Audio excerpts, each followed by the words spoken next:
Alkaşa kvay akutun kaşı, Kualin qenet vada savaşı, Har seferde galuk izlaşı, Ve ehir puçu jada alkaşı. Ayal dikay kada kardeşı, Rikelay fizviçin yoldaşı, Erek amaz akvadaç aşı, Ve ehir puçu jada alkaşı. Dili khana khada qaparu, Gataz jeda haqsuz paparu, Mad Allah daviçin kaparu, Ve ehir puçu jada alkaşı. Qana erek jeda qepe, Kumuk tiz viçi kella, Militayrin hatiz gilam, Ve ehir puçu jada alkaşı.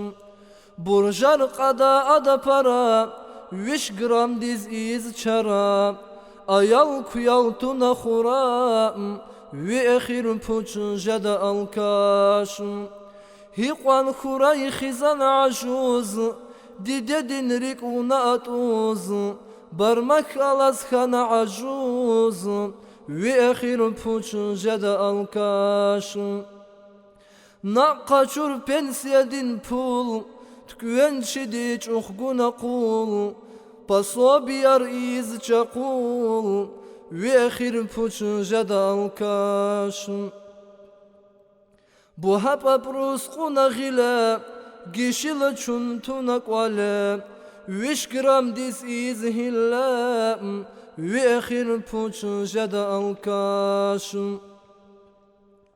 Viş gram dik dust masaguz, Hiç sadazni qeyab taguz, Ayalrin pul şupis qaxçuz, Ve ehir puçu jada alkaşım.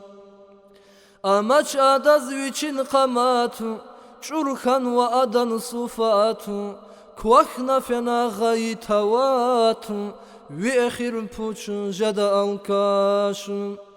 Kilik sadraya çan ve kharu, Reqin yuqal alkaş yarxaru, Şalvar dayğus fiz bulakharu, Ve ehir puçu jada alkaşım.